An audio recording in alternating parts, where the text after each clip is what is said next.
Welcome to this presentation about things that influence our attraction to other people.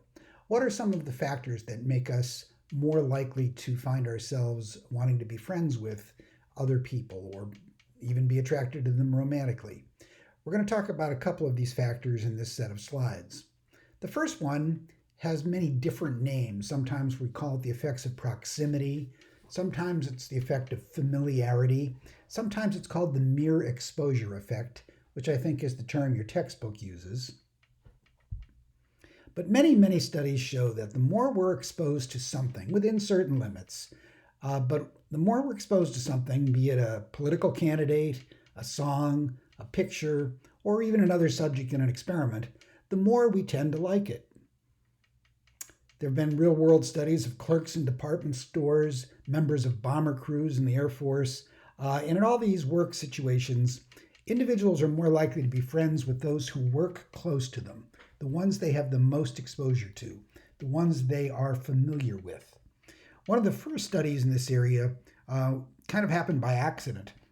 There was a study being done at the Maryland State Police Academy, and they kind of accidentally found out that the state police students in training were more likely to be friends with people whose last name was alphabetically close to their own.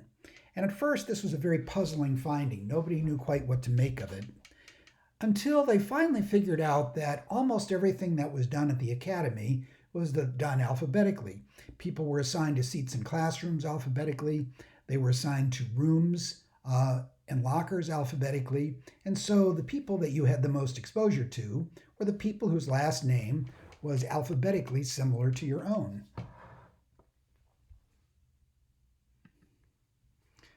Similarly, studies of grade school kids indicate that young kids express more liking for kids with common names, names they've heard before, names they're familiar with. And in general, the most popular kids in the class had the most common names. When a little kid meets another little kid, if the name is instantly familiar, it's a name they've heard before, the child might be more predisposed toward liking that person than if the kid has a strange name that he'd never heard before and one that was hard to remember. So you might think about this a little bit when you think about naming your own children somewhere down the line. The mere exposure effect even seems to work in animals. There was an interesting series of studies with rats where rats were raised with either a pattern on the wall, think of diagonal stripes or polka dots, or they were raised with a song playing in the background all of the time. And then as adults, they were given a choice in what's called a shuttle box, where they could move to one side of the box or the other. And if they moved to one side of the box, they would encounter either the familiar song or the familiar wall pattern, depending upon the experiment. And if they went to the other side of the shuttle box, they would see something completely new or hear something completely new. Well, lo and behold, rats preferred consistently to go to the familiar area. They liked the wall patterns and the songs that they had become accustomed to.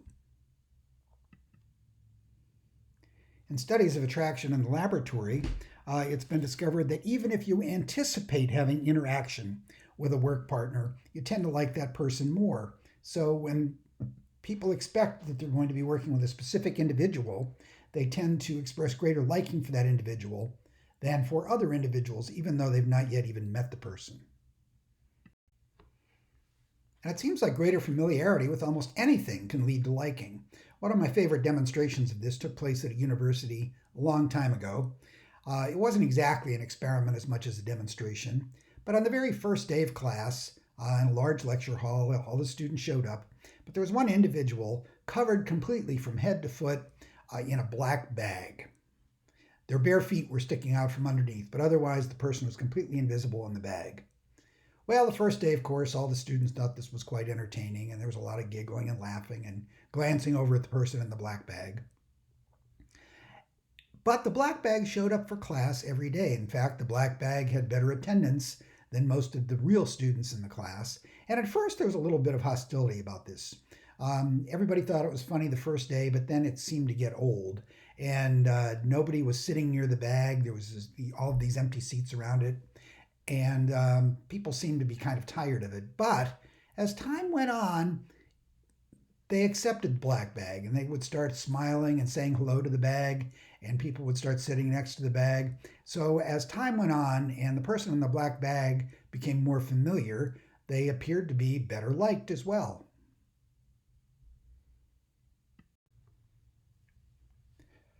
A classic study of the proximity, familiarity, mirror exposure effect in the real world took place shortly after World War II in a student housing complex known as Westgate West.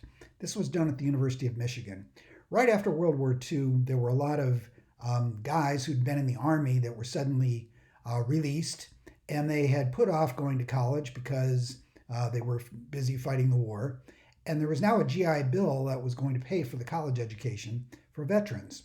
So suddenly universities were confronted with a lot of somewhat older married students, and they had to build housing to accommodate them.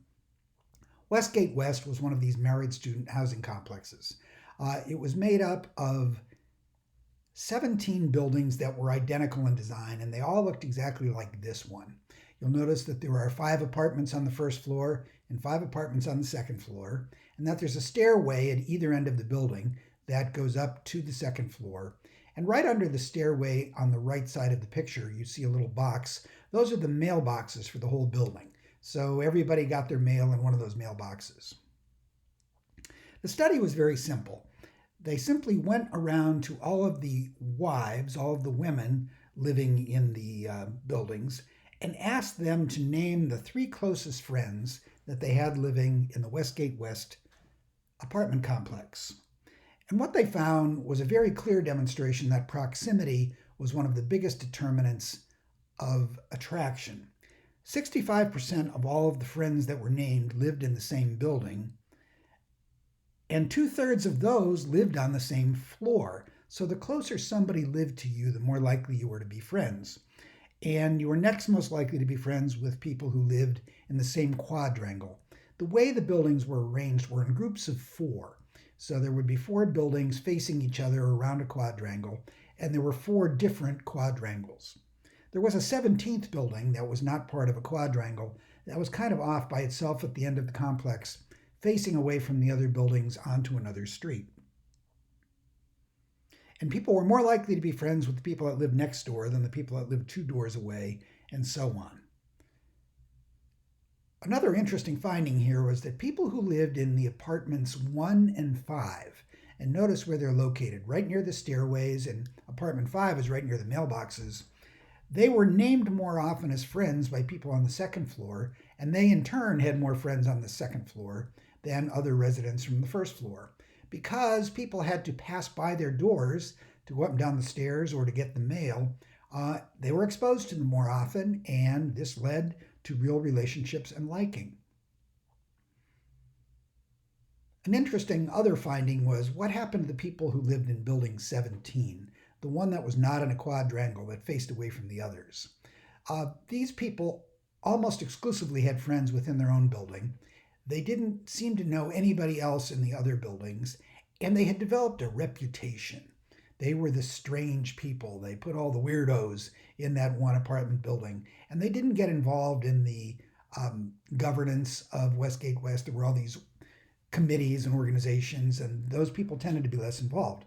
Now, the way you got assigned to these apartments was purely random. You put your name on a waiting list, and when an apartment opened up, you got it. So these people were more or less randomly assigned to buildings. There's no reason to think that the people in building 17 were any different, but they did not have the exposure and familiarity, and hence tended not to be known and liked. Another factor of interest when you study attraction is whether we're more attracted to people who are similar to us or whether we're more attracted to people who are different from us. And we have all kinds of common wisdom floating around to explain both of them, right? We all know that birds of a feather flock together, right? And that indicates that similarity is important. On the other hand, we all have heard that opposites attract. So which is it? Well, there's been a lot of research on this. And let me start with complementarity. This is the idea that opposites attract.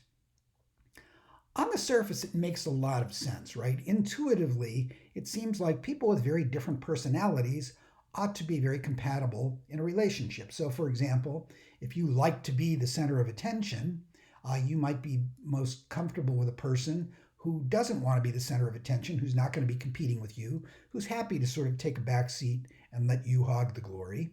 Or if you're a person who likes to take care of and nurture other people, maybe your ideal partner would be a person who likes to be taken care of and nurtured, somebody who's very different than you.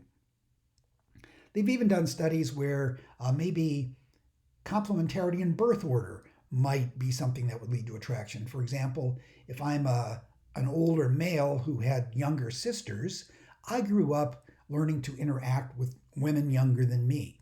Maybe my ideal partner would be a woman who had older brothers because she grew up learning to interact with older males, and our styles would complement each other well. So there was a lot of reason to think that complementarity would lead to attraction.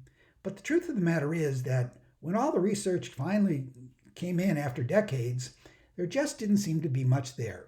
It does not seem that that opposites attract, but rather similarity seems to be the most important thing. Birds of a feather do in fact seem to flock together. Studies have shown that similarity on almost anything can lead to attraction. Hundreds of studies have found that husbands and wives, as well as friends, resemble each other to an incredible degree on such things as age, race, religion, education, social status, IQ, even something as trivial as eye color. The thing that seems to really count, though, in attraction is a similarity in attitudes and values.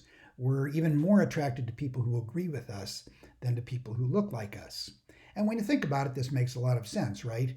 If somebody agrees with you, that means they're an intelligent, likable person. What's not to be attracted to?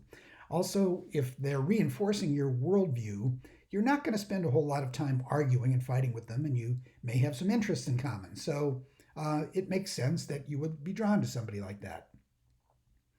One of the most common techniques for studying this is something that's been known as the phantom other technique.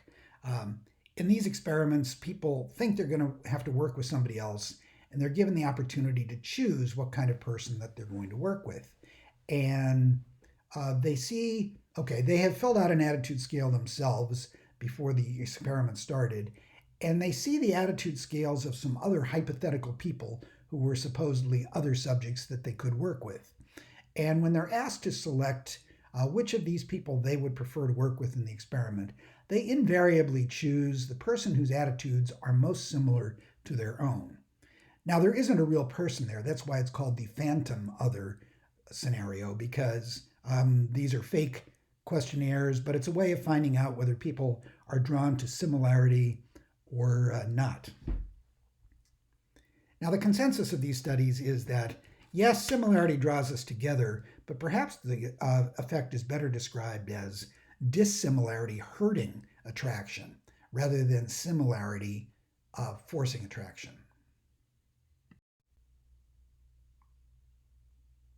And here's a nice visual to help you remember that the phantom other is a laboratory technique for studying interpersonal attraction.